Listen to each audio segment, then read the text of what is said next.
Hi everyone, कैसे हैं आप लोग। आई होप आप सब ठीक होंगे। आज हम पहली बार माइस के प्लेटफॉर्म पे हम लोग लाइव जा रहे हैं और लाइव में आपको बहुत सी सुविधाएं मिलती हैं, जैसे आप चैट कर सकते हो रियल टाइम पे आप क्वेश्चन पूछ सकते हो। तो अगर आप हमारे प्लेटफॉर्म पे पहले से जुड़े हुए हो और नहीं भी जुड़े हो तो हमारे प्लेटफॉर्म से आप जुड़ो और हर चीज इस प्लेटफॉर्म पे अब आपको धीरे धीरे करके लाइव सेक्शन में सारी आपको कंटेंट मिलेंगी। और सबसे अच्छी बात ये हुई कि हम रियल टाइम एक दूसरे स्टूडेंट से, टीचर स्टूडेंट के बीच का जो गैप है वो बिल्कुल खत्म हो रहा है अब। यानी हम लाइव आपके साथ बात करेंगे, क्वेश्चन होगा, अगर आप कोई डाउट पूछेगा तो कमेंट बॉक्स के सारे सेक्शन हमारे सामने खुले हुए हैं, हर चीज हमें दिखेगा और वहां से आपके सारे प्रश्नों को पढ़ के उनका जवाब दिया जाएगा। तो आप लोग बिल्कुल निश्चिंत रहिए।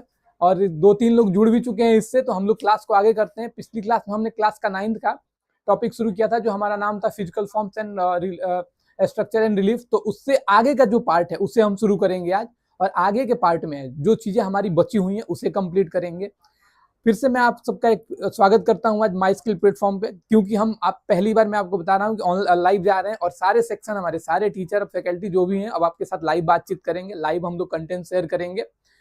तो क्लास को हम लोग शुरू करते हैं और इसमें जो चीजें हमारी बची हुई थी कल से, और अगर क्लास को देखने में आपको किसी प्रकार की कोई टेक्निकल एरर या कुछ ऐसी कुछ दिक्कतें आ रही हैं तो आप चैट बॉक्स में मेंशन कर देना। चैट बॉक्स में तो उसको धीरे धीरे, क्योंकि चीजें धीरे धीरे डेवलप होती हैं, हम भी थोड़ा एक्सपीरियंस हो जाएंगे। 2-3 दिनों की बात है, 2-3 दिनों में हम लोग कंफर्टेबल हो जाएंगे, आप लोग भी कंफर्टेबल हो जाओगे।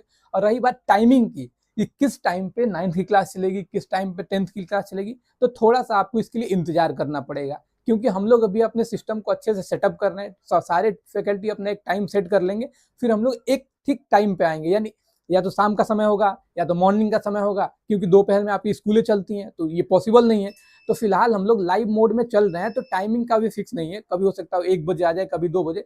तो 15-20 दिन बाद हम ये डिसाइड कर लेंगे कि एग्जैक्टली हम किस टाइम पे आपके सामने आए, और फिर थोड़ी अच्छी सुविधाएं आपको मिलेंगी, हमें भी होंगी, क्योंकि चीजें समय के हिसाब से होंगी, फिक्स होंगी कि आप हर रोज मैं किस टाइम लाइव आ रहा हूँ ये आपको जाके यूट्यूब सेक्शन में देखना पड़ेगा। इससे अच्छा है कि हम लोगों ने एक टाइम सेट कर देना है, और टाइम सेट करने के साथ साथ ये होगा कि आपको पता होगा कि कितने टाइम पे हम लाइव आ रहे हैं, और आप भी जुड़ो हमारे साथ, तो इसमें दोनों का फायदा है। तो अभी हम लोग क्लास शुरू करते हैं, और हो सकता है नेटवर्क की वजह से कुछ दिक्कतें आपको हो, थोड़ी स्लो जाए, बट वो सब भी सारी चीजें सॉल्व हो जाएंगी। यानी कुल मिला के ये पहली लाइव क्लास है, तो थोड़ी सी कुछ टेक्निकल एरर आ सकती है, 2-4 दिनों की बात है, फिर चीजें नॉर्मल हो जाएंगी। तो अभी हम लोग क्लास शुरू करते हैं और देखते हैं कि हमने पहले इसमें क्या क्या पढ़ा था। पहले इसमें हम लोगों ने काफी ज्यादा चीजें पढ़ ली थी। अब इसमें हमें 2-3 चीजें पढ़नी थी, जो मैं आपको बता रहा हूँ, आगे दिखाता हूँ इसमें, क्योंकि स्लाइड फॉर्मेट में सारी चीजें थी।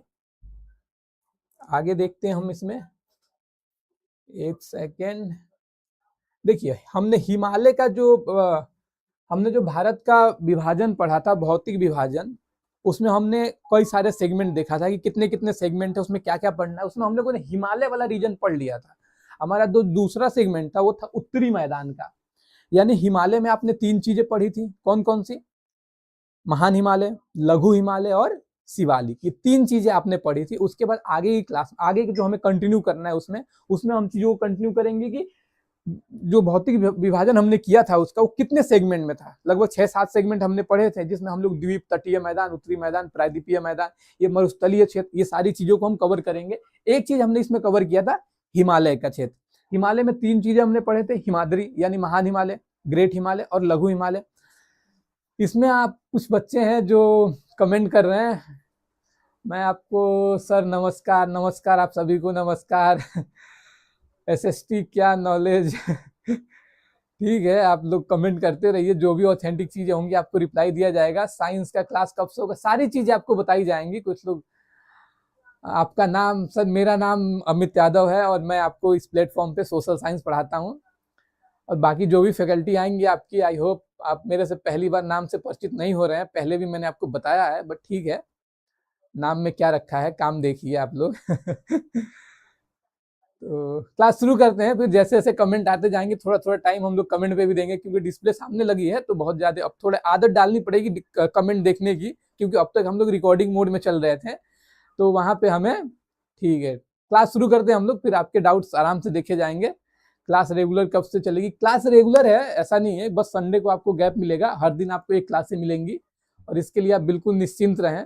आपको प्रॉपर क्लास है, एक दिन एक क्लास मिलेगी। बस टाइम का थोड़ा इशू है, तो टाइम्स वगैरह सब, नोट्स कैसे बनाए, नोट्स कैसे बनाए, ये सारे सवाल आप आज ही पूछ लोगे, धीरे धीरे पूछो आप लोग धीरे धीरे आपके सारे डाउट्स क्लियर किए जाएंगे। लंबी क्लास चल रही कि नोट्स कैसे बनाए, ब्रह्मपुत्र क्या है सर, गंगा क्या है, ये सारी चीजें आपको, सारे डाउट्स आपके क्लियर किए जाएंगे, बट धीरे धीरे चीजें होंगी। ऐसा नहीं है कि ढेर सारे आप सवाल पूछ लो, एक एक चीजें हर वीडियो में हम कुछ ना कुछ नया सीखते जाएंगे। ठीक है, आप लोग बिल्कुल निश्चिंत रहें। क्लास को मैं आगे बढ़ाता हूं और क्लास में कोई अगर डाउट होगा तो मैं आपसे पूछ लूंगा, और कमेंट सेक्शन मुझे यहाँ पे भी दिख जाएगा, उतनी दूर देखने की जरूरत नहीं, मेरे पास मेरा फोन भी है तो मुझे यहाँ भी चीजें दिख जाएंगी। तो ठीक है, आगे कंटिन्यू करते हैं हम लोग इसको और फिर देखते हैं क्या है। तो देखिए, हमने हिमालय का क्षेत्र पढ़ लिया, तब हमें पढ़ना है कि उत्तर का मैदान। देखिए उत्तर का मैदान क्या है, मैं आपको उत्तर के मैदान के क्षेत्र के बारे में, देखिए जो भारत का ये मैप है ना, मैप बनाना धीरे धीरे आप लोग सीख जाएंगे जैसे। तो कुल मिला के आप ये देखिए कि जो ये भारत का मैप है, तो जो उत्तर के क्षेत्र इसमें आते हैं, यानी जो हिमालय रीजन के जो क्षेत्र हैं, ऐसे तीन हिमालय की तीन श्रेणियां आपने पढ़ी थी, उसके उत्तर यानी भारत के उत्तरी क्षेत्र के जो मैदान आते हैं, तो उत्तर के मैदान में हम मैदान की बात हो रही है, यहाँ पे पर्वत की बात नहीं हो रही है, यहाँ पे मैदान की बात हो रही है। यानी पर्वत के निकलने के बाद जो क्षेत्र हमारे, यानी पर्वत पठार, उसके बाद का जो समतल भूमि आती है वो मैदान का क्षेत्र हो जाता है। यानी देखिए यहाँ पे सबसे पहले पर्वत होंगे यानी पहाड़ होंगे, फिर पहाड़ से थोड़ा सा कम मतलब ऊंचाई वाला क्षेत्र होगा, उसके बाद जो समतल भूमि होती है वो आपके मैदान से, और मैदान को भी कई अलग अलग नामों से बांटा गया है, उसे हम समझेंगे। तो उत्तर का क्षेत्र हमारा ये हो गया जो गंगा ब्रह्मपुत्र, और यानी आप यहां से देखेंगे तो ये सिंधु गंगा ब्रह्मपुत्र नदी के जो क्षेत्र में शामिल एरिया है उन्हें आप मैदान के नाम से जानते हैं। यानी मैदान समतल भूमि होती है जहां पे आप खेती करते हो, जहां जनसंख्या होती है, जहां सुख सुविधाएं, आपको सारे संसाधन मिलते हैं। आगे देखते हैं कि तीन प्रमुख, देखिए उत्तर का मैदान जो है ना, ये तीन प्रमुख नदियों, नदी प्रणालियों और उसकी सहायक नदियों से बना है। मैंने आपको बताया कि पहाड़ से सारी नदियां निकलती हैं पहाड़ी क्षेत्रों से, और जो पहाड़ी क्षेत्रों से निकलती हैं वो 12 मासी नदियां होती हैं। 12 मासी का मतलब ये होता है कि 12 महीने उसमें पानी निकलते रहे। और एक बच्चा पूछ रहा है कि सर मैदान क्या है सर देखिए ऐसे डाउट्स पूछे जा सकते हैं ठीक है, कोई बात नहीं, आप इसको, तो उत्तर के मैदान, उत्तर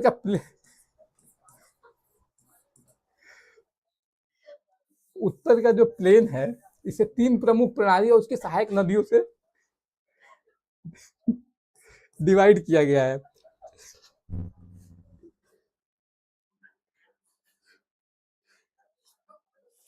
तो ये कमेंट सेक्शन मुझे बंद करना पड़ जाएगा अगर आप एक दो कह रहे सर एक शायरी, सर एक शायरी, शायरी क्या करोगे यार शायरी।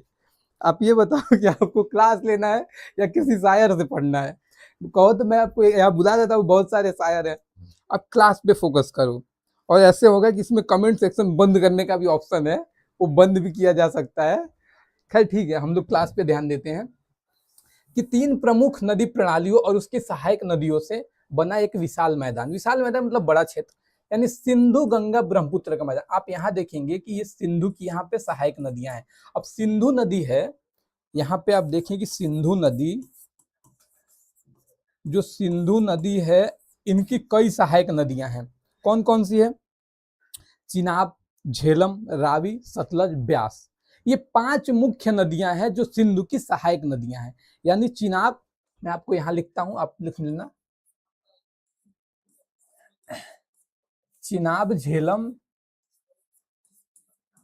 चिनाब, चिनाब या चेनाब भी, ऐसे चेनाब भी इसको कहते हैं, कहीं चिनाब मिलेगा कहीं चेनाब मिलेगा। चेनाब, झेलम, झेलम, रावी, सतलज, सतलज या सतलुज भी मिलेगा आपको कहीं, उसके बाद ब्यास।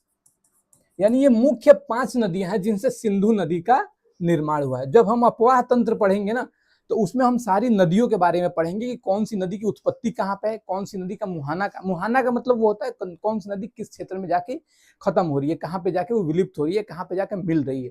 तो यहाँ पे हम ये देख रहे हैं कि सिंधु नदी यानी जो उत्तर का मैदान है ये 3 प्रमुख नदी प्रणालियों और उनकी सहायक नदियों से बना है, जो एक विशाल मैदान है, और यह सिंधु, गंगा, ब्रह्मपुत्र का मैदान कहा जाता है।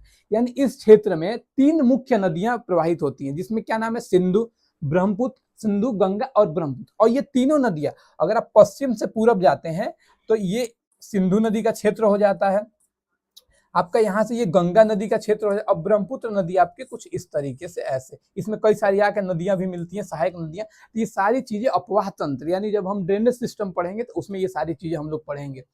तब आप देखिए कि सिंधु के मैदान इन 3 प्रमुख नदी क्षेत्रों से बना है, और मैंने ये बता दिया कि सिंधु नदी किन किन नदियों से बना, यानी सिंधु की जो 5 सहायक नदियां हैं ये कौन कौन सी हैं। आपने सुना होगा कि जो विश्व का सबसे ऊंचा रेल ब्रिज है, फिलहाल अभी तो था, इसका पहले कोई अगर डाटा आया तो अलग है, तो ये चिनाब नदी पे ही जम्मू कश्मीर क्षेत्र में बना हुआ है। जो आर्च ब्रिज जिसको बोलते हैं, कुछ इस शेप में है वो, जिसको आर्च बोलते हैं, इस शेप में, ये चिनाब नदी पे ही ये ब्रिज बना हुआ है।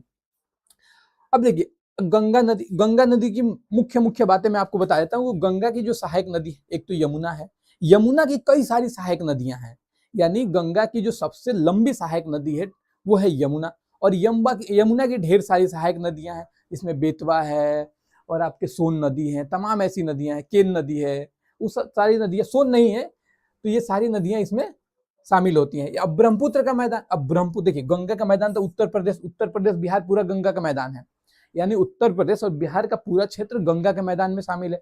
आगे देखते हैं जो ब्रह्मपुत्र का क्षेत्र है, तो ब्रह्मपुत्र के क्षेत्र में आपके जो नॉर्थ ईस्ट का इलाका है, यहाँ पे ब्रह्मपुत्र नदी यहाँ से आती है। तो ये नदी वाले क्षेत्र क्लास में हम लोग नदी के बारे में एक एक चीज स्पष्ट से पढ़ेंगे, यहाँ पे हम लोग केवल उनके एरिया को देख रहे हैं। आगे देखिए, ये एक जलोढ़ मृदा से निर्मित एलुवियल सॉइल, यानी जलोढ़ मृदा क्या है कि जलोढ़ मृदा ये सबसे उपजाऊ मृदा होती है, और ये जलोढ़ मृदा भी 2 तरह की होती है। मैं जब आप मिट्टी की बात आएगी तो मैं आपको आगे हमें पढ़ना भी है शायद वो चीज। तो जलोढ़ मृदा ऐसी होती है जहाँ पे बाढ़ का पानी आता हो हर साल, यानी बाढ़ से कवर एरिया होता है, यानी बाढ़ का पानी वहां में साल में एक बार आता हो। इसमें भी 2 तरह की मिट्टी को हमने डिवाइड अलग किया, यानी ये उपजाऊ मिट्टी होती है। और जो गंगा, ब्रह्मपुत्र और जो ये सिंधु का क्षेत्र है, यानी जो उत्तर का मैदान है, ये सबसे उपजाऊ क्षेत्रों में शामिल है, यानी सबसे उपजाऊ क्षेत्र है, यानी जलोढ़ मृदा से बना है। अगला देखते हैं, यहाँ पर जो यहाँ पे जनसंख्या अधिक पाई जाती है, ये देखिए गलत हो गया है, जनसंख्या यानी जिस क्षेत्रों में, एक बात बताइए, लोग कहाँ ज्यादा रहते हैं, लोग वहां ज्यादा रहेंगे जहाँ पे जनसंख्या, खेती हो, पानी उपलब्ध हो, एक अच्छा वातावरण हो। तो ये सारे वातावरण आपको गंगा के मैदान में पाए जाते हैं, यानी गंगा का मैदान खेती के लिए बहुत ही ज्यादा उपयोगी, यानी सबसे उपयोगी क्षेत्र है। जहाँ पे खेती ज्यादा होगी वहां पे लोग की जनसंख्या रहेगी, क्योंकि लोग उन्हीं क्षेत्रों में रहना पसंद करेंगे जहाँ पे खेती हो रही है। तो आप ये देखिए कि यहाँ पे जनसंख्या अधिक पाई जाती है। रीजन क्या है, गंगा के मैदान यानी उत्तरी मैदान में जनसंख्या अधिक पाए जाने का यही एक रीजन है कि यहाँ पे उपयोगी जमीन है, यहाँ पे संसाधन सारे हैं, जल संसाधन है, भूमि संसाधन है, ये सारे हमारे उपयोगी चीजें हैं। अब देखिए नेक्स्ट इसमें हम देखते हैं क्या है, इस मैदान के 4 उपभाग हैं, यानी उत्तर के मैदान को 4 उपभागों में बांटा गया है। मैंने आपको कहा कि उत्तर का मैदान मुख्यतः 3 नदियों में डिवाइड किया गया, 3 नदियों का क्षेत्र उन्हें कहा जाता है, कौन सा, सिंधु, गंगा, ब्रह्मपुत्र। लेकिन यहाँ पे इस मैदान को 4 उपभाग यानी 4 सब कैटेगरीज बनाई गई हैं, जो कौन सा है, पंजाब का मैदान। अब आप देखिए जो सिंधु का क्षेत्र है, सिंधु नदी का, जम्मू कश्मीर और पंजाब का क्षेत्र उसमें शामिल है, तो पंजाब का क्षेत्र भी उसमें शामिल हो जाता है। अब देखिए पंजाब का जो मैदान है यह सिंधु और उसकी सहायक नदियों के द्वारा बना है। अब देखिए सिंधु की जो सहायक नदियां है ना, एक तो सतलज हो गई, एक ब्यास हो गई, ये दोनों नदियां पंजाब होके सिंधु में जाके मिलती हैं। ये दोनों मतलब इनकी सहायक नदियां हैं, और इनसे जो मैदान, इनके जो क्षेत्र हैं वो पंजाब के क्षेत्र में भी शामिल है। यानी पहला हो गया कि पंजाब का मैदान, यानी पंजाब के क्षेत्र में जो इस नदी से डेवलप जो एरिया है वो पंजाब का मैदान कहा जाता है। दूसरा राजस्थान का मैदान, राजस्थान का मैदान आप जानते हैं कि जो अरावली पर्वत है, मैंने आपको बताया था अरावली पर्वत आपका कहाँ से है, गुजरात से दिल्ली तक है ये, यानी इसकी लंबाई गुजरात से दिल्ली तक है। और अरावली पर्वत के पश्चिमी इलाके में जो ये मैदान है ये राजस्थान का मैदान है, यहाँ पे डेजर्ट यानी मरुस्थल पाए जाते हैं। तो राजस्थान मैदान का विस्तार अरावली के पश्चिम में हुआ है।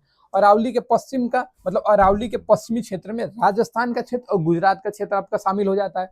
और इसमें ये मरुस्थलीय क्षेत्र है, ये बहुत उपजाऊ नहीं है, यहाँ पे पेड़ पौधे नहीं पाए जाते, यहाँ पे तापमान बहुत अधिक रहता है। कई सारे कारण है जिससे यहाँ पे मरुस्थलीकरण का विकास हो गया है और वहाँ पे खेती करना मुश्किल है। मुश्किल नहीं होता, बस समस्याएं हैं जिनसे उनको खेती योग्य बनाया जा सकता है, बट उसके लिए हम सबको प्रयास करना पड़ेगा। सबसे बड़ी बात है कि आप वहाँ पे पेड़ लगाओ। पेड़ लगाने से क्या होगा कि पेड़ की जो जड़ें होती है ना, मिट्टी को बांध के रखती हैं, मिट्टी में नमी बनाए रखती हैं, और वातावरण अगर सही होता है तो बारिश होती है और बारिश का प्रभाव उन क्षेत्रों पे पड़ता है। तो जिस क्षेत्र में बारिश नहीं हो रही है वो क्षेत्र सूखा क्षेत्र हो जाता है, और सूखा क्षेत्र या बहुत अधिक जल वाला क्षेत्र में आप किसी भी तरह की कृषि नहीं कर सकते। ये चीजें इंपॉर्टेंट है। हमने इसमें इसको 4 उपभागों में बांटा, जिसमें हमने देख लिया 2, कौन सा, एक पंजाब का मैदान, दूसरा है राजस्थान का मैदान, और आगे हम देखते हैं इसमें कौन सा है। एक देखिए, तीसरा है गंगा का मैदान, यानी पंजाब का मैदान हो गया, राजस्थान का मैदान होगा, तीसरा गंगा, यानी गंगा नदी के द्वारा, गंगा नदी जिन क्षेत्रों में प्रवाहित होती है और जिन क्षेत्रों को कवर करती है उन क्षेत्रों को आप गंगा के मैदान से संबोधित करते हैं, यानी वो आपको गंगा के मैदान कहे जाते हैं। इसका विस्तार यमुना से ब्रह्मपुत्र तक, यानी मैंने आपको बताया कि गंगा की सबसे बड़ी लंबी सहायक नदी जो है वो यमुना, यानी यमुना गंगा जी के पश्चिमी इलाकों में, अगर गंगा जी यहाँ से आ रही है तो ऐसे आ रही है, तो यमुना ऐसे आके इसमें मिलती है इलाहाबाद के पास। तो ये गंगा जी से और पश्चिमी क्षेत्रों का भी एरिया कवर करता है, तो पश्चिमी एरिया कवर करके, और जहाँ पे ब्रह्मपुत्र का मैदान शुरू होता है वहां तक उत्तरी गंगा का मैदान शामिल है, यानी यमुना से ब्रह्मपुत्र तक। यहाँ पे लिखा हुआ है कि यमुना से ब्रह्मपुत्र नदी तक इसका विस्तार है, और बिहार का अधिकांश भाग गंगा और उसकी सहायक नदियों के द्वारा लाई गई जलोढ़ से बना है। अब देखिए, मैंने आपको बताया कि उत्तर प्रदेश और बिहार ये मुख्यतः गंगा के मैदानी क्षेत्रों में शामिल हैं, क्योंकि गंगा नदी इन 2 राज्यों में बहती है, फिर वो पश्चिम बंगाल में जाके बंगाल की खाड़ी में मिल जाती है। बट ये स्टार्ट होती है उत्तराखंड से, लेकिन उत्तराखंड में प्लेन भूमि कम है, आपको हरिद्वार से प्लेन भूमि शुरू होती है, उससे पहले सारे इलाके आपके पर्वतीय पहाड़ी इलाके होते हैं। तो पहाड़ी इलाकों से जब गंगा नदी बहती है तो इनका बहाव एक मतलब तेज होता है, क्योंकि ढाल के स्वरूप में होकर ये बहाव होता है पानी का। तो ढाल के रूप में जब बहाव होता है तो ये नदी तेज बहाव करती है। पानी बेशक इसमें कम होता है, लेकिन बहाव इसका तेज होने के कारण उन क्षेत्रों में जो भी कटाव होता है मिट्टियों का या वहां पे पेड़ पौधे अवशेषों का जो भी होता है, ये इनको लाके मैदानी क्षेत्रों में इकट्ठा कर देती हैं, और इन्हीं इकट्ठा किए गए चीजों से मैदान जो निर्मित होता है उसे हम जलोढ़ का मैदान कह देते हैं। यानी ये नदियों के द्वारा लाई गई जलोढ़ मैदान से बना है। मैंने आपको बताया कि जलोढ़ मैदान कृषि के लिए बहुत ही उपजाऊ मृदा है। और देखिए, बिहार में गंगा के मैदान को 2 भागों में बांटते हैं। अगर देखिए, अगर ये आप बिहार के मैदान को देख लें तो कुल बिहार का मानचित्र कुछ इस शेप में है, ठीक है। एग्जैक्ट ऐसा नहीं है, बट हाँ लगभग ऐसा है। तो जो गंगा नदी है ना, आप ये देखिए, यहाँ पे बक्सर से प्रवेश होकर यहाँ पे आके यहाँ कटिहार से ये बाहर निकल जाती है। तो जो गंगा नदी के उत्तर का क्षेत्र है, ये गंगा नदी के जो उत्तर का क्षेत्र, ये देखिए, ये नॉर्थ है, मतलब मैप पे ये उत्तर दिशा, ये साउथ दिशा। तो यहाँ के जो उत्तर दिशा है, जो ये उत्तर दिशा है, नॉर्थ दिशा है, इसको आप गंगा का उत्तरी मैदान कहते हैं। वो वाला उत्तरी मैदान नहीं, यहाँ पे हम जो गंगा को 2 भागों में बांट रहे हैं। बिहार में गंगा को हम उत्तर गंगा का मैदान और दक्षिण गंगा, यानी बिहार में हम गंगा के मैदान को 2 भागों में बांट रहे हैं। एक बिहार में यानी गंगा नदी के उत्तर साइड में उत्तर का मैदान, और गंगा नदी के दक्षिण साइड में दक्षिण का मैदान। और जो बिहार में जो ये नदी है ना, गंगा नदी, ये बिहार को लगभग 2 बराबर भागों में बांटती है, लगभग 2 बराबर भागों में। तो आप ये चीज याद रखें कि गंगा नदी बिहार को लगभग 2 बराबर भागों में बांटती है, और ऊपर का मैदान हमारा नॉर्थ का मैदान, उन्हें उत्तर का मैदान, जो यहाँ पे लिखा हुआ है उत्तर का मैदान, और जो नीचे वाला यानी साउथ का हिस्सा जो है ये दक्षिण का मैदान कहलाता है। अब देखिए, अब यहाँ पे जो इधर से पर्वतीय क्षेत्रों से आके नदियां मिलती है, इधर आपका क्या है, नेपाल। तो नेपाल के तरफ से जो पहाड़ी क्षेत्र है, यानी बिहार में जो पहाड़ी क्षेत्र पाया जाता है वो शिवालिक श्रेणी का है। शिवालिक श्रेणी यानी हिमालय की जो तीसरी श्रृंखला है, यानी हिमालय की जो सबसे नवीन श्रृंखला है, वो कहते हैं शिवालिक को। और यहाँ से आपकी नदियां बहुत सारी आगे, गंडक, बूढ़ी गंडक, क्या कहते हैं, महानदी, और आपको और भी नदियां इसमें आके मिलती हैं, घाघरा नदी। उसके बाद आप यहाँ से देखेंगे कि केन, सोन, ये नदियां इधर से आके मिलती हैं बिहार के। तो ये नदियां ये हिमालय से आके मिलती हैं, तो हिमालय से आके मिलती हैं तो कई सारा इधर मिलती है, गंगा नदी में समा जाती हैं। तो ये आपका हो गया गंगा का मैदान। अब आगे हम देखते हैं ब्रह्मपुत्र का मैदान। मैंने आपको बताया कि जो ब्रह्मपुत्र नदी के द्वारा जो मैदान निर्मित है उसे हम ब्रह्मपुत्र का मैदान कहते हैं।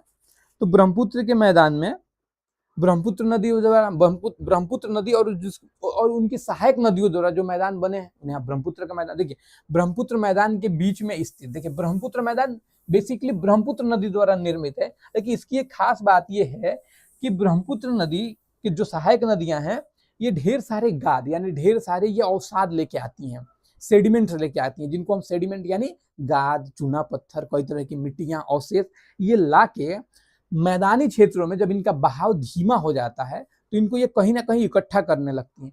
तो इकट्ठा करने से द्वीप का निर्माण होता है, और द्वीप का निर्माण होता है तो इसे आप नदी द्वीप, क्योंकि नदी के द्वारा बन रहा है, यानी यहाँ पे ढेर सारे इधर से गाद अवशेष ला के इकट्ठा कर दिए जाए और लगभग कुछ यहाँ पे द्वीप बन जाए और नदी इनके किनारे किनारों से बहने लग जाए, नदी इनके किनारे किनारों से बहने लग जाए तो बीच का जो क्षेत्र होता है ना एक द्वीप का निर्माण कर लेता है, यानी एक आइसलैंड का निर्माण कर लेता है। और इस पे क्या होता है, लोग रहने लगते हैं। ज्यादा बड़े एरिया होता है तो लोग मछली पकड़ने के लिए इसका प्रयोग करते हैं, रहने के लिए प्रयोग करते हैं। तो देखिए मुझे ये बताने का मकसद यही था कि मैं आपको बताऊं कि नदी द्वीप क्या होता है। देखिए ब्रह्मपुत्र नदी जो है, मैं ब्रह्मपुत्र के द्वारा जो क्षेत्र जो बने हुए हैं, जो क्षेत्र विकसित है ब्रह्मपुत्र का मैदान कहलाता है। अब ब्रह्मपुत्र नदी के बीच में स्थित माजुली या माजुली द्वीप विश्व का सबसे बड़ा नदी द्वीप। ये चीज आप बहुत ही इंपॉर्टेंट है, इस पे आपको क्वेश्चन 10th में पूछे जा सकते हैं, कंपटीशन में पूछे जा सकते हैं, कहीं भी आप जाएंगे।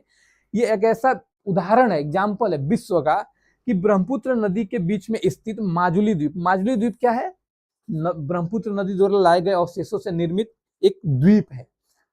और माजुली द्वीप विश्व का सबसे बड़ा नदी द्वीप है, यानी पूरे विश्व में जो माजुली द्वीप है सबसे बड़ा नदियों द्वारा बनाया गया ये द्वीप है। और ये सबसे बड़ी बात है कि इस पे जनसंख्या निवास करती है, यानी इस द्वीप पे लोग रहते हैं। बहुत से ऐसे द्वीप है जहां पे लोग नहीं रहते हैं, लेकिन ये एक ऐसा द्वीप है माजुली द्वीप जिसपे लोग रहते हैं, और ये विश्व का सबसे बड़ा नदी द्वीप है। आई होप आप ये समझ गए होंगे, इस चीज को याद रखेंगे। बाकी जो इंपॉर्टेंट चीजें होंगी आगे हम डिस्कस कर लेंगे इसमें। अब देखिए भौतिक आकृतियों की विभिन्नता के आधार पे उत्तर के मैदान को, ये बिहार का उत्तर मैदान नहीं, हमने जो मेन पॉइंट पढ़ा कि गंगा का जो मैदान है यानी उत्तर का जो मैदान है, मेन हेडिंग जो हमने इसमें देखा था उसकी मैं यहाँ बात कर रहा हूँ कि तो ये उत्तर का मैदान है। अब ये उत्तर को मैदान को ना भू आकृति के आधार पे कई अलग अलग नामों से इन्हें बांटा गया है, यानी कई अलग अलग क्षेत्रों के आधार पर इन्हें डिवाइड किया गया है। ये सारी चीजें अध्ययन के लिए की जाती हैं ताकि समझने में, किसी चीज को एक्सप्लेन करने में, विस्तार करने में सुविधा हो। तो उत्तर के मैदान को हम देखते हैं, यहाँ पे उत्तर के मैदान को भौतिक आकृतियों की भिन्नता के आधार पर 4 भागों में बांटा गया है। अब ये 4 भाग कौन कौन से हैं? ये 4 भाग हैं आपका भाबर का मैदान, तराई का मैदान, बांगर का मैदान, खादर का मैदान। आपने सुना होगा, इसमें से शायद कुछ नाम आपने सुने होंगे, नहीं भी सुने होंगे तो कोई बात नहीं, हम लोग अच्छे से यहाँ समझेंगे क्योंकि ये चीजें इंपॉर्टेंट हो जाती हैं कि भौतिक आकृति यानी कई सारी आकृतियों के आधार पर, यानी संरचना कैसी है, बनावट कैसी है, उसके आधार पर उत्तर के मैदान को 4 भागों में बांटा गया है। पहला भाबर का मैदान, दूसरा तराई का मैदान, तीसरा बांगर का मैदान और चौथा खादर का मैदान। अब देखिए भाबर का मैदान, तराई का मैदान और ये बांगर और खादर का मैदान क्या होता है। अब आप ये सपोज करिए कि यहाँ पे मान लीजिए कि ये भारत का मैप है, कुछ सिर्फ ऊपरी हिस्से को मैं बना रहा हूं, सिर्फ ऊपरी हिस्से को आप देखिए और कुछ ऊपरी हिस्से की हम बात करेंगे यहाँ पे। तो देखिए ये ऊपर का हिस्सा हो गया। ऊपर के हिस्से में मैंने आपको बताया था कि हिमालय की 3 श्रेणियां हैं, मुख्यतः हिमालय की 3 श्रेणियां हैं यहाँ पे। कौन कौन सी? महान हिमालय, लघु हिमालय और शिवालिक। तो अब आप देखिए जो हिमालय से निकल के जो नदी आती है, मान लीजिए कि गंगा नदी ही मान लीजिए आप, गंगा नदी गंगोत्री से निकलती है। तो गंगा नदी अगर ऐसे आ रही है तो जो मैदान यानी पहाड़ी क्षेत्र से जस्ट नीचे का क्षेत्र, यानी पहाड़ी क्षेत्र से लगा जो जस्ट नीचे का क्षेत्र है, जहां पे पहाड़ी क्षेत्र से उतरने वाली नदियां, पहाड़ी क्षेत्र से उतरने वाली नदियां पथरीले कंकड़ या बंजर भूमि, बंजर नहीं, पथरीले कंकड़ या जो कंकड़ होते हैं ना, पत्थर या बड़े पत्थर या छोटे पत्थर, उनकी एक संरचना यहाँ पे बनी होती है। यानी पहाड़ जैसे बड़ा पहाड़ होता है, उसके नीचे आप आएंगे तो छोटा पहाड़ मिलेगा, उससे नीचे आएंगे तो छोटे छोटे टुकड़े मिलेंगे। तो जो छोटे छोटे टुकड़े मिलते हैं ना, इन क्षेत्रों को हम बांगर का मैदान कहते हैं, सॉरी भांगर का मैदान कहते हैं। भांगर याद रखेंगे, बांगर भांगर में कंफ्यूज नहीं होना है, भांगर का मैदान कहते हैं। भांगर का मैदान जो है ना, ये उपजाऊ कम होता है, यहाँ पे बस कुछ पेड़ पौधे पाए जाते हैं। और यहाँ पे जो नदी आती है ना, तो पत्थर होने के कारण, पथरीले अवशेष कंकड़ होने के कारण ये नदी इसमें विलुप्त है, यानी इसमें दिखाई नहीं देती है। पत्थर बहुत हैं, टुकड़े हैं, उनके नीचे नीचे नदी, मतलब उसके अंदर से नदी बहती है, और पत्थर इतने ज्यादा हैं कि वहां पे नदी दिखाई नहीं देती है। तो जो दिखाई नहीं देती है यहाँ पे नदी ना, इस क्षेत्र को हम लोग भांगर का मैदान कहते हैं। क्या कहते हैं? भाबर का मैदान कहते हैं। उसके बाद देखिए, जब नदी इस क्षेत्र से निकलती है, यानी इस भांगर के मैदान से निकलने के बाद जो नदी इस आगे बढ़ती है, तो नदी फिर से दिखाई देने लगती है। और नदी जब दिखाई देने लगती है तो नदी थोड़े इससे प्लेन इलाकों में आ जाती है, तो इस मैदान को हम तराई का मैदान कहते हैं। क्या कहते हैं? तराई का मैदान। और ये आपका हो जाता है भाबर का मैदान, ऊपर वाला। अब देखिए, यहाँ पे नदी, आपने तराई क्षेत्र सुना होगा, नेपाल के पास आप जाओ तो वहां पे तराई, यानी जहां पे भी आप पहाड़ी क्षेत्रों के आसपास जाते हो, वहां पे आपको तराई क्षेत्र देखने को मिलता है। तो जो तराई क्षेत्र है वो यही कहा माना जाता है कि भाबर से अगला हिस्सा, यानी भाबर से उतरने के बाद नदियां, भाबर मैदान से उतरने के बाद नदियां तराई मैदान में प्रवेश करती हैं। तराई मैदान थोड़ा उपजाऊ होता है, यानी जल ग्रहण क्षेत्र होता है, यहाँ पे भी पेड़ पौधे पाए जाते हैं। अब देखिए, यहाँ पे दो नाम आता है, बांगर का मैदान और खादर का मैदान। अब देखिए, जब तराई क्षेत्र की नदियां जो हैं आगे बढ़ती हैं, तो यहाँ पे थोड़े उपजाऊ क्षेत्र इसको मिलते हैं, यानी ये उपजाऊ क्षेत्र होता है। और उपजाऊ क्षेत्र में जो बांगर का मैदान है, ये समतलीय क्षेत्र होता है, यानी तराई के बाद निकलने वाली नदियां बांगर के मैदान में आती है, उसके बाद ये आ जाती हैं खादर के मैदान। यानी देखिए, जो बांगर तराई के बाद का जो मैदान आता है उसे हम जलोढ़ मैदान कहते हैं। और जलोढ़ मैदान के दो हिस्से होते हैं, कि जो पुरानी जलोढ़ मृदा है, पुरानी जलोढ़ मृदा जो है, उसको हम बांगर का मैदान कहते हैं। यानी पहले कभी उस क्षेत्रों में बाढ़ आता था, लेकिन कुछ सालों से वहां पे बाढ़ नहीं आ रहा है, यानी नई मृदा का निर्माण नहीं हो रहा है, यानी नए वहां पे जो मिनरल्स होते हैं वो सारी चीजें नहीं पहुंच पा रहे हैं। यानी पहले वो मैदान कभी वहां पे बाढ़ वाले क्षेत्र में शामिल था, और अभी क्या है कि वहां पे बाढ़ का मैदान नहीं विकसित है, यानी वहां पे बाढ़ नहीं आता है। तो जो पुरानी जलोढ़ मृदा, यानी जलोढ़ मृदा दो तरह की होती है, बांगर और खादर। तो जो खादर होती है, जिनको हम खादर का मैदान कहते हैं, इनमें हर साल बाढ़ का पानी आता है, और बाढ़ के पानी में बहुत सारे मिनरल्स, उर्वरक और वहां की भूमि की उर्वरक शक्ति को बढ़ाने की क्षमता होती है। यानी जिस क्षेत्रों में एक साल बाढ़ आ जाता है, उसमें अगली साल आप फसल लगा के देखिए, बहुत अच्छी उपज होती है। तो जहाँ पे बाढ़ एक बार आया है हर साल, वो आपका खादर का मैदान हो गया। यानी बांगर के बाद का अगला क्षेत्र, जो बांगर के बाद का अगला क्षेत्र जो होता है, ये खादर का मैदान होता है। यानी आप ये समझिए कि जो पुरानी जलोढ़ मृदा का क्षेत्र है, उसे तो आप यहाँ पे बांगर का मैदान कह देंगे, यानी बाढ़ का पानी यहाँ पहले कभी आता था, अब नहीं आता है। यानी ये पुराना क्षेत्र, यानी बाढ़ के क्षेत्र से ऊपर वाला हिस्सा। जैसे मान लीजिए कि यहाँ पे ये पानी लगा हुआ है ढेर सारा, और इसके जस्ट ऊपर का हिस्सा जहाँ पे पानी नहीं पहुंच पा रहा है, तो ये क्षेत्र आपका हो जाएगा बांगर का मैदान। और यहाँ पे पानी लगा हुआ है और फिर पानी ये सूख गया, तो आप इसमें खेती करोगे, तो इस क्षेत्र को आपको कह देंगे खादर का मैदान। तो खादर का मैदान बांगर के मैदान से अधिक उपजाऊ होता है, अधिक फर्टाइल होता है। तो ये चीजें आपकी हो गई। आई होप आप ये चीजें समझ गए होंगे, नहीं भी समझे होंगे तो फिर से आपको कई बार ये आगे पढ़ना भी है, मैदानी क्षेत्र, और 10th में भी है तो वहां भी समझेंगे, कोई बात नहीं। अगर डाउट्स हो इसमें भी कोई, तो आप कमेंट सेक्शन में बताएं, और फिर उसके डाउट्स को क्लियर कर दिया जाएगा। आगे देखते हैं हम इसमें कि अब दक्षिण का पठार, हमने उत्तर का पठार तो पढ़ लिया, अब दक्षिण का मैदान पढ़ना है। दक्षिण का मैदान का मतलब भारत का ये निचले हिस्सा, यानी भारत के, यानी ये निचला हिस्सा, यहाँ पे आपकी नर्मदा और तीस्ता नदियां हैं, तो नर्मदा नदी से ये नीचे का जितना हिस्सा है, ये आपका दक्षिण का मैदान कहा जाता है। यानी भारत के मैप पे आप जाएंगे तो जो नीचे का हिस्सा जो है त्रिभुजा आकार में बना हुआ है, जिसके तीनों तरफ से समुद्र ने इसे घेर रखा है, ये हमारा दक्षिण का पठार। इसे प्रायद्वीपीय पठार, प्रायद्वीपीय का मतलब होता है कि तीन तरफ से पानियों से घिरा हो, उस क्षेत्र को प्रायद्वीप कहते हैं। तो ये इसे प्रायद्वीपीय पठार या दक्षिण का पठार भी कहते हैं। और इसकी आकृति त्रिभुजा आकार है, जो प्राचीन गोंडवाना भूमि का भाग है। अभी गोंडवाना भूमि क्या है, अब आप देखेंगे कि जब पृथ्वी एक ही में सटी हुई थी, यानी पूरे सारे कॉन्टिनेंट एक में ही समाये हुए थे, तो जो उत्तर वाला हिस्सा था ना उसको हम लोग लॉरेंसियन लैंड कहते थे, लॉरेंसिया कहते थे, और नीचे वाले भाग को हम लोग गोंडवाना लैंड कहते थे, गोंडवाना। तो जो भारत का हिस्सा है ये गोंडवाना हिस्सा है, यानी भारत जो हिस्सा है, जो भारत पूरा है, ये भारत गोंडवाने हिस्से का भाग है। और सबसे बड़ी बात ये कि ये कभी क्षेत्र जलमग्न नहीं हुआ, यानी कभी ये डूबा नहीं, हमेशा सतह से ऊपर रहा। और ये सबसे प्राचीन भूमि माना जाता है, ये प्राचीन सतह, भारत का सबसे प्राचीन सतह है कौन सा, दक्षिण का पठार। अब दक्षिण के पठार में बहुत छोटी छोटी पहाड़ियां हैं जो इंपॉर्टेंट है, उन्हें हम देखेंगे। तो इसको हम आगे देखते हैं इसमें क्या है।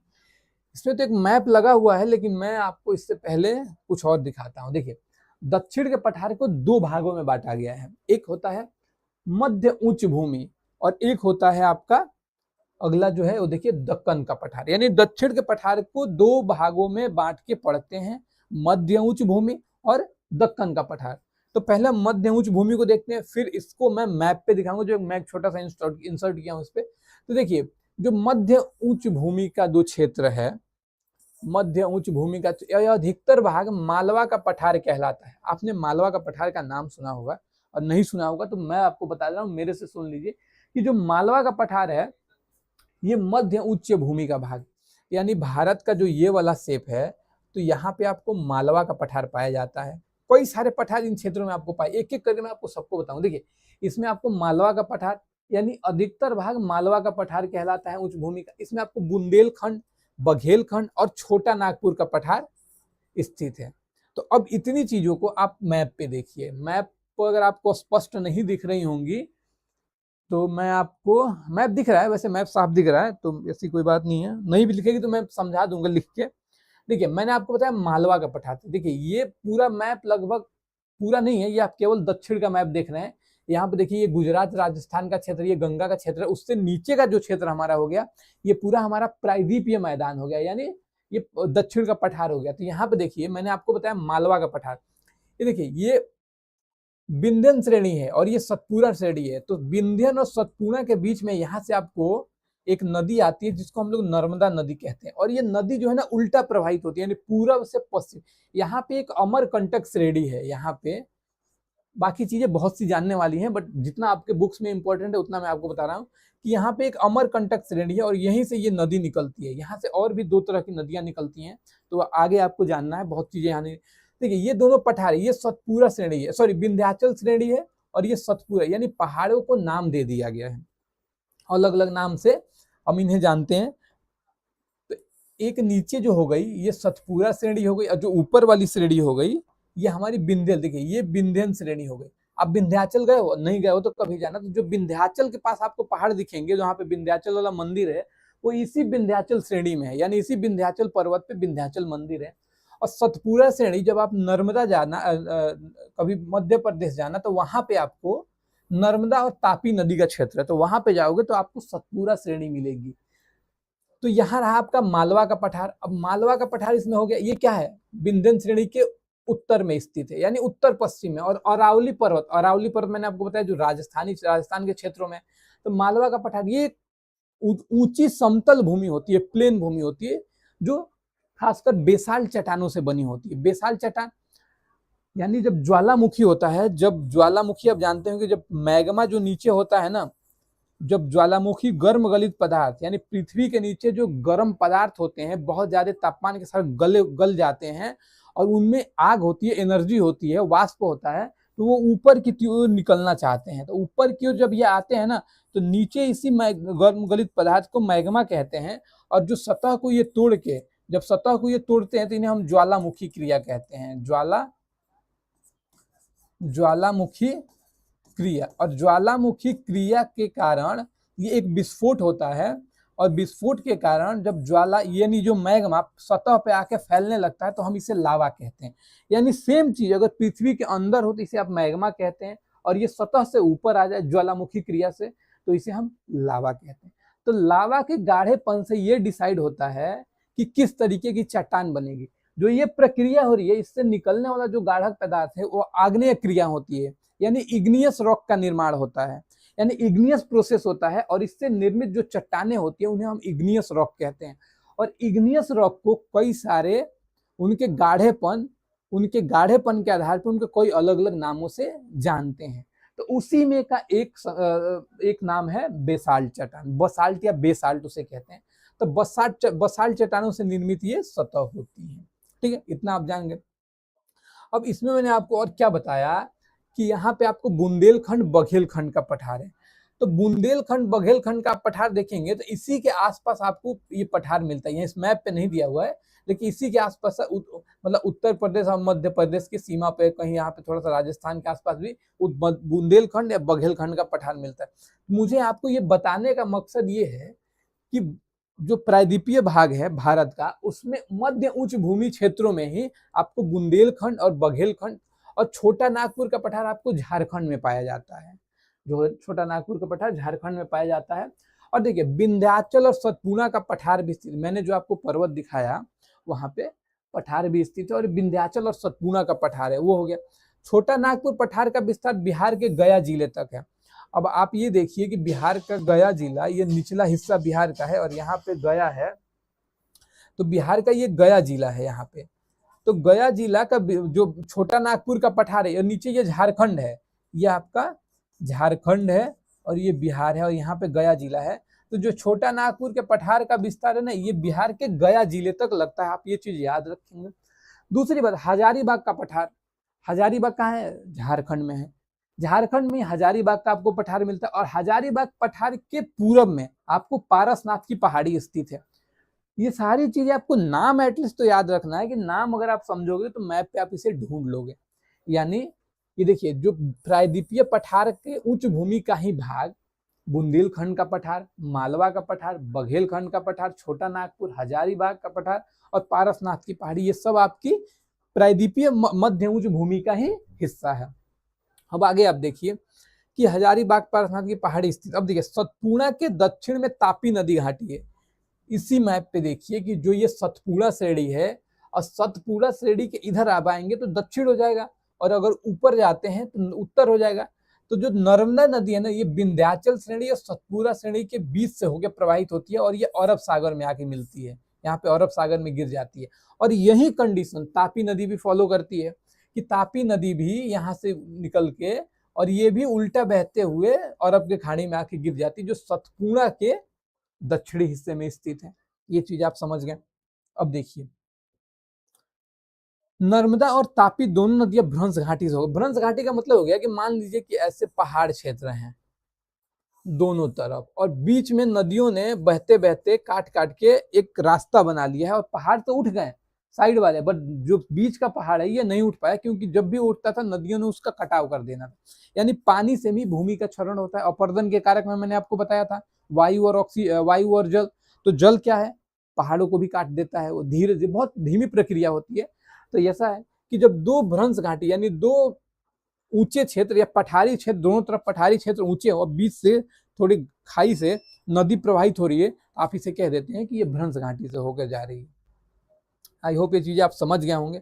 अब देखिए, अरावली पर्वत की सबसे ऊंची चोटी माउंट आबू की गुरु शिखर है। अब देखिए, इसमें भी सबकी ऊंची चोटी है, बट बहुत ज्यादा फिर आपके लिए वो एडवांस हो जाएगा, क्योंकि इतना आपको याद नहीं करना है। कुछ कुछ बुक में दिया भी हुआ है, तो आप याद तो मैं तो बता दूंगा, बट आप उसको कितना याद रखते हो बट इंपॉर्टेंट नहीं है, बस बेसिक चीज आपको जाननी है, बेसिक चीज आप समझिए। तो अरावली पर्वत कहाँ पे है? राजस्थान, गुजरात से लेके दिल्ली तक। उसके पश्चिमी क्षेत्र राजस्थान के क्षेत्र हो जाता है, जो मरुस्थलीय क्षेत्र है। तो यहाँ की सबसे ऊंची चोटी है माउंट आबू। माउंट आबू एक जगह है, उस पहाड़ में एक नाम दिया गया है माउंट आबू, और माउंट आबू में ही अरावली की सबसे ऊंची श्रृंखला, यानी पूरे अरावली रेंज का जो सबसे ऊंचा हिस्सा है वो गुरु शिखर है। और ये कहाँ पे स्थित है? माउंट आबू में। यहाँ पे जैन धर्म से रिलेटेड कुछ स्थल भी है, तो थोड़ा इंपॉर्टेंट है ये। आगे देखते हैं हम लोग इसमें। अब देखिए, मध्य उच्च भूमि हमने देख ली, उसके बाद ये भी मतलब दक्षिण का ही ये हिस्सा है। दक्कन का पठार भी 2 पार्ट में हमें पढ़ना था, तो अब दक्कन के पठार में देखिए, दक्कन के पठार को दक्कन ट्रैप भी कहा जाता है, दक्कन ट्रैप। अब देखिए, यह लावा द्वारा निर्मित है और लगभग 5 लाख वर्ग किलोमीटर में फैला हुआ है। लावा मैंने आपको बताया, लावा कैसे आया? मैग्मा से जब ज्वालामुखी क्रिया हुई, सतह को थोड़ा बाहर आया, बाहर आने पे वो लावा हो गया। तो ये लावा द्वारा निर्मित है। और ये बसाल्ट लावा द्वारा निर्मित है, यानी जो लावा निकला है उससे जो चट्टान बनी है ये बसाल्ट चट्टान है, यानी उसके गाढ़ेपन, उसमें सिलिकॉन की मात्रा, बहुत सारे फैक्ट हैं जो आपको नहीं जानना है। तो उनके आधार पर हम ये डिसाइड करते हैं कि इन चट्टानों को क्या नाम दिया जाए। तो ये आपका लावा से निर्मित बसाल्ट चट्टान है और लगभग 5 लाख वर्ग किलोमीटर क्षेत्र में फैला। इसके अंतर्गत मध्य प्रदेश, महाराष्ट्र के अधिकांश भाग, पश्चिमी आंध्र प्रदेश, कर्नाटक, तमिलनाडु राज्य के अधिकतर भाग आते हैं, यानी इन क्षेत्रों के लगभग भाग इसमें शामिल है।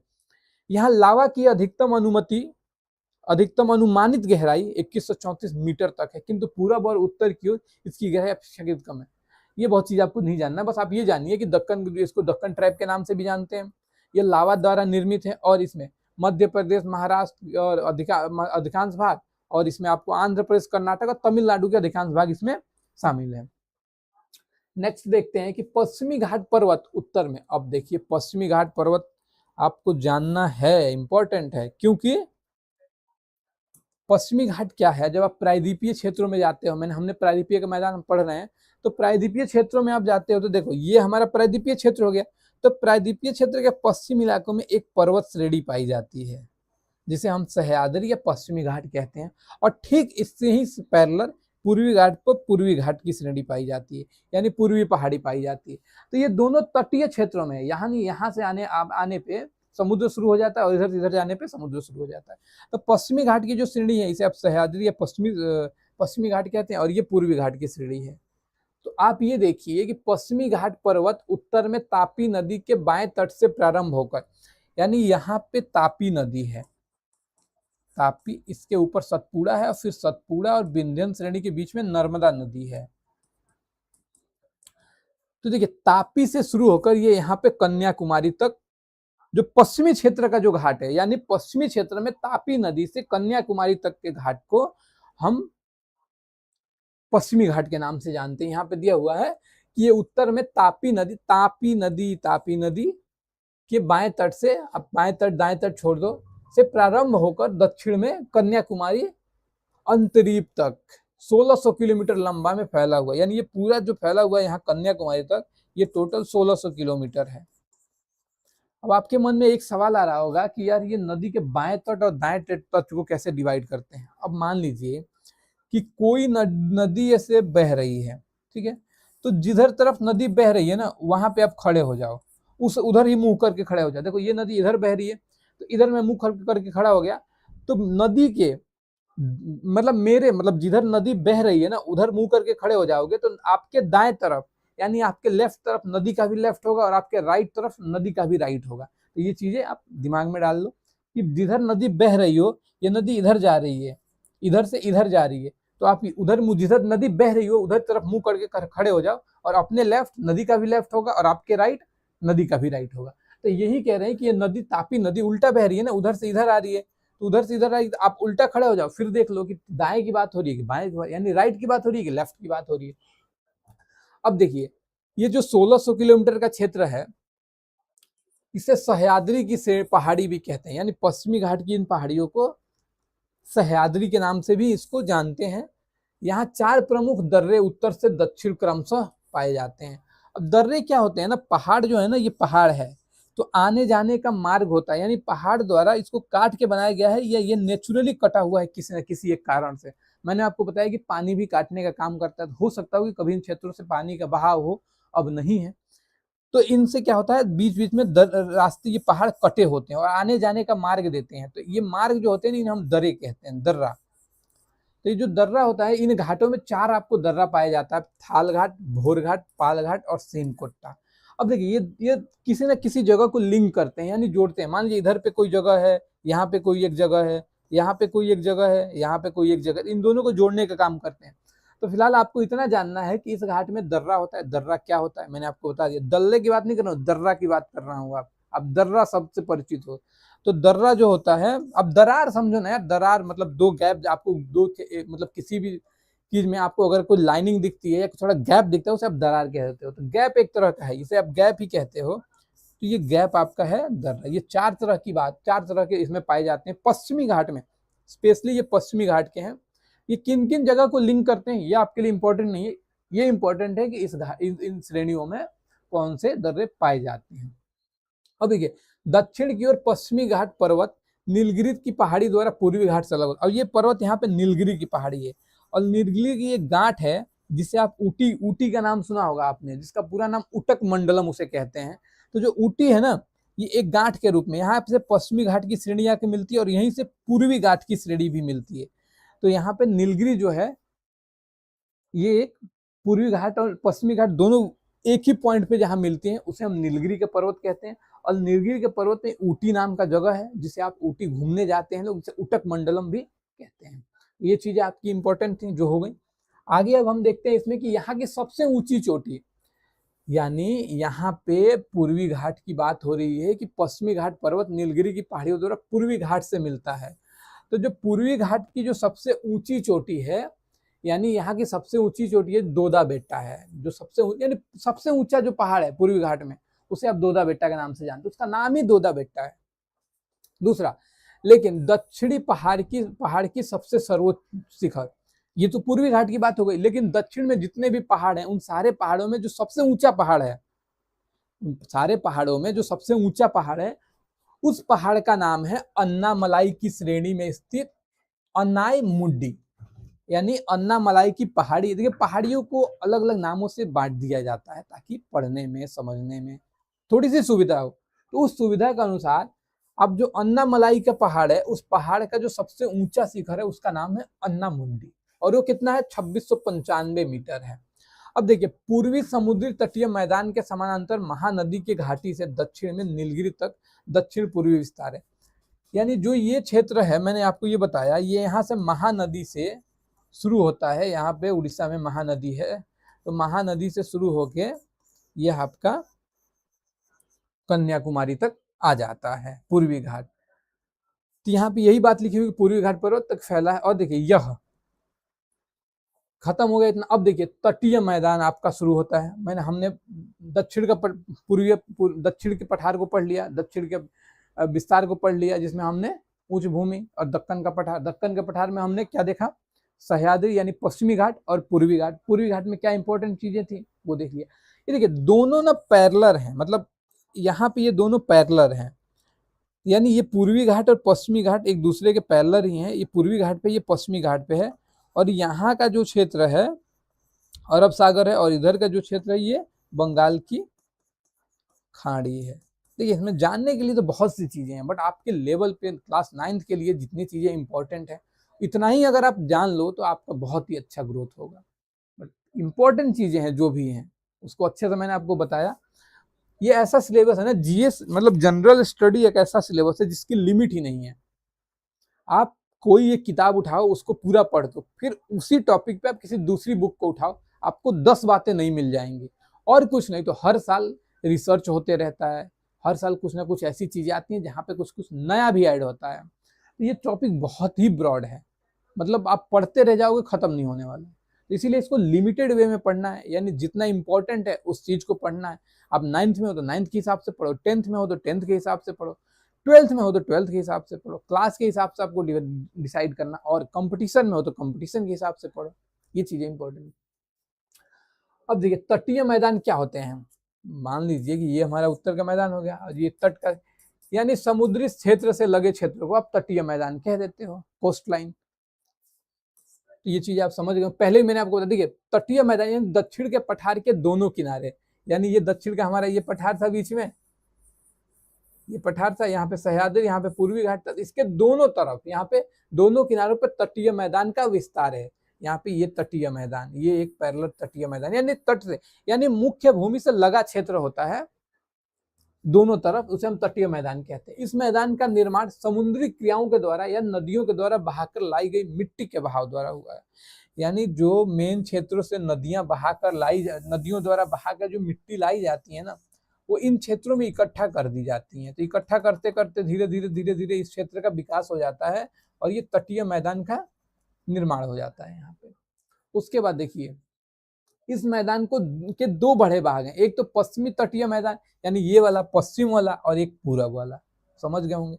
पश्चिमी तटीय मैदान उत्तर में खंभात की खाड़ी से लेकर दक्षिण, देखिए यहाँ पे ना यहाँ पे खंभात की खाड़ी है, ये जो है ना, यहाँ पे खंभात की खाड़ी बोलते। खाड़ी का भी मतलब होता है कि वो दो तरफ से पानियों से घिरा हो, उसे अब खाड़ी क्षेत्र कहते हैं। सबकी अलग अलग डिफिनीशंस है, बट वो ध्यान नहीं देना है। तो यहाँ पे खंभात की खाड़ी है गुजरात के तट के पास। तो खंभात की खाड़ी से लेके कन्याकुमारी तक का क्षेत्र आपका पश्चिमी तटीय मैदान कहलाता है। और पूर्वी तटीय जो मैदान है आपका, ये आप देखिए, पश्चिमी तटीय मैदान उत्तर में खंभात की खाड़ी से लेकर दक्षिण में कन्याकुमारी या कमोरिन अंतरीप तक फैला है। और जो पूरब वाला मैदान है, ये पूरब क्षेत्रों में फैला हुआ है, यानी यहाँ पे महानदी से लेके और यहाँ पे कन्याकुमारी तक। अब नेक्स्ट देखते हैं। तो इसकी औसत चौड़ाई बहुत ज्यादा नहीं है, 10.60 किलोमीटर के मध्य है। और इस मैदानी भाग में बहने वाली नदियां अत्यंत तीव्र गति से बहती हैं, इसलिए नदियों के द्वारा मिट्टी का जमाव नहीं होता। मैंने आपको बताया कि बहुत तेज अगर नदी बह रही होगी तो जाहिर सी बात है कि सारी चीजों को बहुत तेज बहा के ले जाएगी और मिट्टी वहां पे इकट्ठा नहीं होने देगी। तो जब किसी भी तरह का अवशेष इकट्ठा नहीं होगा तो वहां पे किसी भी दूसरी प्रकार की मृदा का विकास नहीं होगा। तो जहाँ पे नदियां बहुत तेज बहती हैं वहां पे किसी भी तरह का डेवलपमेंट कम हो पाता है। तो यही बात कह रहा है कि इसकी औसत चौड़ाई 10.60 किलोमीटर है के मध्य है। और इस मैदानी भाग में बहने वाली नदियां अत्यंत तीव्र गति से बहती हैं, इसीलिए नदियों के द्वारा मिट्टी का जमाव अधिक नहीं हो पाता है। इसके दक्षिणी भाग में कई लैगून पाए जाते हैं। लैगून झीलों का एक प्रकार होता है। जब कभी आप झील पढ़ेंगे, जब कोई ऐसा टॉपिक आएगा तो मैं आपको खुद बताऊंगा कि झील क्या होते हैं, झील से कौन कौन से उसके प्रकार होते हैं। तो ये झील का एक लगून है, गोखुर झीलें हैं, कई सारे अलग प्रकार हैं। उसके बाद न्यू मैंगलोर और कोची बंदरगाह ऐसे ही लैगून पर स्थित हैं। यहाँ कुछ अवशिष्ट मैदान का भाग का निर्माण हुआ है, जिनमें सौराष्ट्र और कच्छ का। अब देखिए सौराष्ट्र और कच्छ क्या है, गुजरात के क्षेत्र में जो लवणीय क्षेत्र है, यानी जहाँ पे नमक की मात्रा पाई जाती है। बस आगे देखते हैं इसमें हम लोग के पश्चिमी तटीय मैदान के उत्तरी भाग को। अब देखिए ये चीजें यहाँ पे इंपॉर्टेंट है जिसको आपको जानना है। ये देखिए, ये हमारा प्रायद्वीपीय क्षेत्र हो गया, यानी ये तटीय क्षेत्र हो गया। और तटीय क्षेत्र का जो मैदानी भाग है, तटीय क्षेत्र जो हो गया, ये तट के किनारे वाला क्षेत्र। अब देखिए इसमें कह रहा है कि पश्चिमी तटीय मैदान के उत्तरी भाग को कोंकण, दक्षिणी भाग को मालाबार। और देखिए इस क्षेत्र को तीन अलग अलग नामों में डिवाइड से जानते हैं। आप ये जान लो कि कुछ कुछ जगहों के बीच के जो गैप होता है। अब देखिए सबसे ऊपर आप जो कहते हैं इसे हम कोंकण क्षेत्र कहते हैं। अब कोंकण क्षेत्र आपके लिए इतना इंपॉर्टेंट इसलिए नहीं है क्योंकि कोंकण क्षेत्र आपको बस ये जानना है कि पश्चिमी तटीय के सबसे उत्तरी हिस्से को कोंकण कहते हैं, उसके बाद के क्षेत्र को मालाबार कहते हैं। सॉरी, मालाबार नहीं कहते हैं, कन्नड़ तट कहते हैं इसको। क्या कहते हैं? कन्नड़। और उसके बाद कन्नड़ के बाद कन्नड़ का जो लिमिट जहां पे खत्म होती है, कन्नड़ की बाउंड्री जहां खत्म हो रही है, उस क्षेत्र को हम मालाबार तट कहते हैं। मालाबार तट। और ये तट कन्याकुमारी तक शामिल है, मतलब कन्याकुमारी तक का जो एरिया कवर करता है ये मालाबार तट कवर करता है। पश्चिमी तटीय मैदान के उत्तरी भाग को कोंकण, यानी पश्चिमी तटीय मैदान का उत्तरी भाग को कोंकण और दक्षिणी भाग को मालाबार तटीय मैदान कहते हैं। और बीच में एक जो क्षेत्र आता है इसे हम कोंकण क्षेत्र कहते हैं। तो इतनी चीजें आपको दी गई हैं, ये चीज आप समझिए। देखिए नदियों की गति तीव्र होने के कारण प्रायः सभी नदियों द्वारा मुहाने पर ज्वारनमुख का विकरण हुआ है। देखिए डेल्टा और ज्वारनमुख दो चीजें होती हैं। तो डेल्टा क्या होती है? जो नदी, जिन नदी का बहाव धीमा होता है और जो अपने मुहाने क्षेत्रों में जाके गाद को, अवसादों को जमा कर देती हैं, वो अब डेल्टा का निर्माण करती हैं। और जो नदी डेल्टा का निर्माण नहीं करती, यानी जिन नदी का बहाव बहुत तेज होता है मुहाने पर भी, वहां पे तेज होगा तो किसी प्रकार की अवसाद गाद इकट्ठा नहीं होगा, तो वहां पे ज्वारनमुख का निर्माण होता है, यानी छोटी छोटी शाखाएं उनकी बनती हैं उसमें भी। तो देखिए मुहाने पर ज्वारनमुख को एस्ट्यूरी का विकास हुआ है। और नदियों के तीव्र गति के कारण यह मैदान काफी कटा छटा है। ये कई छट लिखा गलत टाइप हो गया है, कटा छटा है, कटा छटा है। यानी आप ये देखेंगे नदियों के तीव्र गति के कारण ये मैदान, देखिए ये जो पश्चिमी तटीय मैदान ये बहुत ही कटा छटा है, क्योंकि यहाँ पे नदियों की जो गति है बहुत ही तीव्र है, बहुत ही तेज है। लेकिन जो पूर्वी तटीय मैदान है यहाँ पे नदियों की गति कम है और यहाँ की लगभग सारी नदियां धीमी गति से मुहाने की ओर प्रवेश करती हैं और यहाँ पे ये डेल्टा का निर्माण करती है। तो आई होप आप चीज समझ गए होंगे। आगे हम देखते हैं इसमें एक बच जाता है मरुस्थलीय मैदान, एक नहीं एक और बचा द्वीपीय मैदान। तो अभी मरुस्थलीय क्षेत्र हम देखते हैं।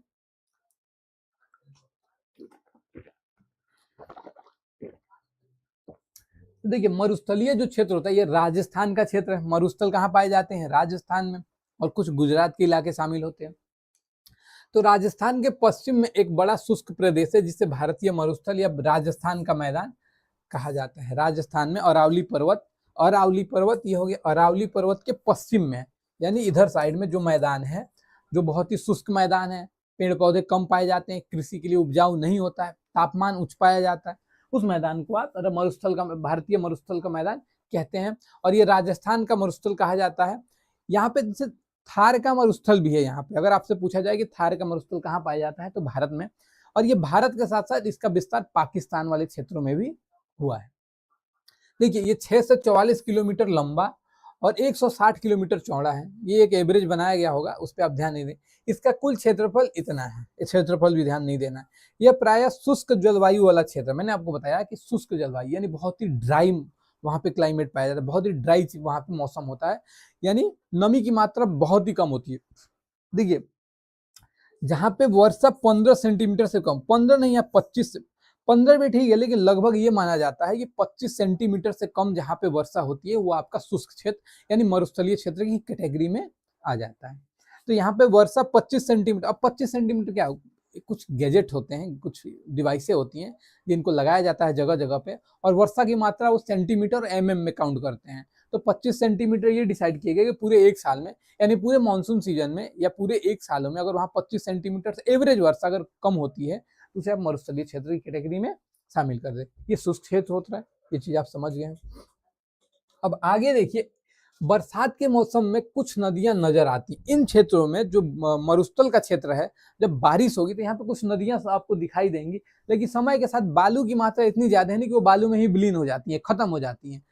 तो देखिए लूनी नदी, मैंने आपको पहले ही बताया था कि एकमात्र नदी है राजस्थान की जो बरसात में नजर आती है, और ये कच्छ के रण में यहाँ की एकमात्र बड़ी नदी है लूनी नदी। और ये भारत में अंतः प्रवाह की सबसे लंबी, अंतः प्रवाह मतलब कि ये वहाँ की जो शुष्क मृदा है, जो मरुस्थलीय मृदा है, उसमें जाने के बाद ये विलुप्त हो जाती है, दिखती नहीं है, और कुछ दूर तक उस बालू के सहारे ही बहती है नदी, और आगे जाके ये कच्छ के रण यानी गुजरात में एक कच्छ के नाम का जगह है, और कच्छ में कच्छ का रण यानी वो भी एक सैलाइन वाटर यानी वो भी एक कम जलीय क्षेत्र वाला क्षेत्र है, जहाँ पे लवण की मात्रा बहुत ज्यादा पाई जाती है। समुद्री तटीय क्षेत्र होते हैं, वहां पे जाके ये खत्म हो जाती है, समाप्त हो जाती है।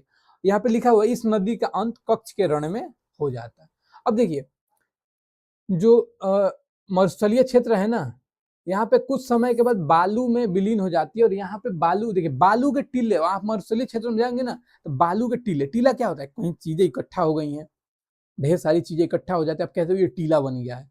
यानी टीला एक अर्धवृत्त शेप ले लेता है, यानी गोल कुछ आकार का बन जाए, कुछ वृत्त टाइप में, उसे आप टीला बोलते हैं। तो बालू का जो होता है ना, हवा के द्वारा बालू इकट्ठा मतलब उड़ा के एक जगह से ले जाकर दूसरी जगह पे इकट्ठा करते हैं, और वहां पे उनको जमा कर देते हैं। तो जमा करते करते करते करते एक सांचा वहां पे संरचना बन जाती है, कुछ अर्धवृत्त टाइप की, यानी लगभग गोल टाइप में होती है, आधे गोला टाइप में होती है। उसे हम क्या बोलते हैं, उसे हम टिब्बा एवं बालू के टिल्ले हम इसको बोलते हैं, टिल्ले एवं बरखान का विस्तार, या बरखान या टिल्ला इसको वहां पे बोलते हैं। अब नेक्स्ट देखिए इसमें कि द्वीपीय समूह, यानी जो भारत के द्वीप, मैंने आपको बताया था कि बंगाल की खाड़ी, लक्षद्वीप, अरब सागर में जो हमारे जो द्वीप हैं वो द्वीप समूह में शामिल किए जाते हैं। बंगाल की खाड़ी में अंडमान निकोबार द्वीप समूह, और अरब सागर में लक्षद्वीप, लक्षद्वीप की मिनिकाय भी हिस्सा है। तो लक्षद्वीप आपका अरब की खाड़ी, अरब सागर में जो द्वीप, तो भारत की समुद्री सीमा के अंतर्गत कुल 1256 द्वीप। ये डेटा थोड़ा ऑथेंटिक भी हो सकता है, नहीं भी होता है, डेटा पे आपको ध्यान नहीं देना है। लगभग 1200 द्वीप आपको हैं।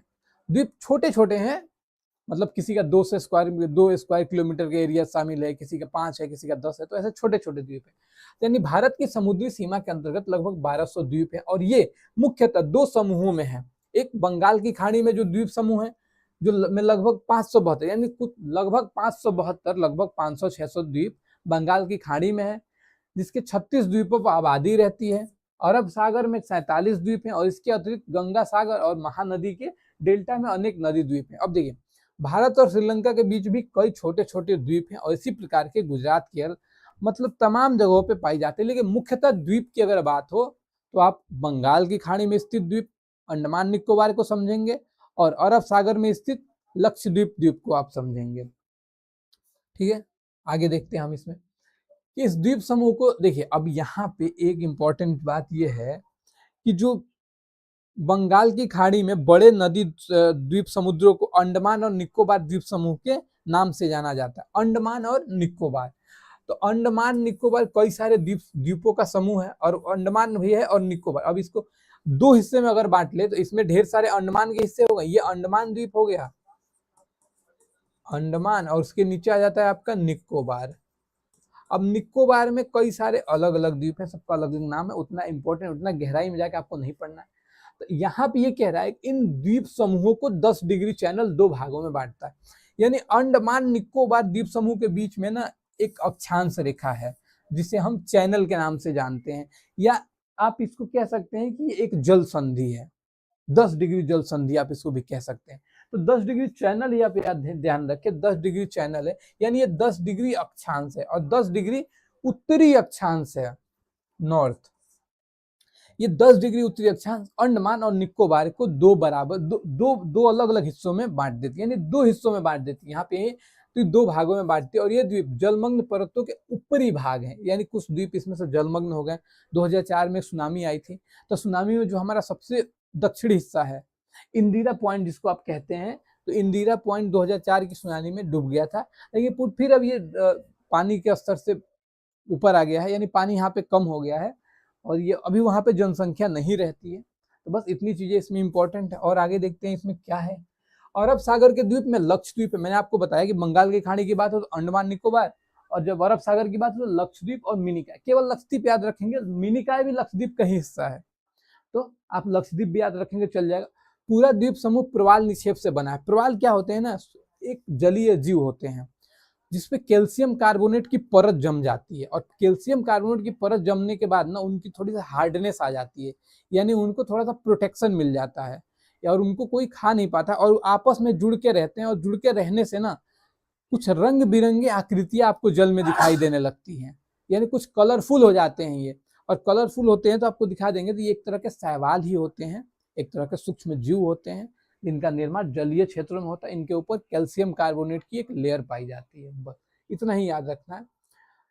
और 11 डिग्री चैनल देखिए, अब लक्षद्वीप और मिनिकॉय, अब यानी ये आपका अरब सागर में लक्षद्वीप हो गया और यहाँ पे मिनिकॉय हो गया, और इसके बीच में जो चैनल है, जो अक्षांश रेखा है, वो 11 डिग्री का है।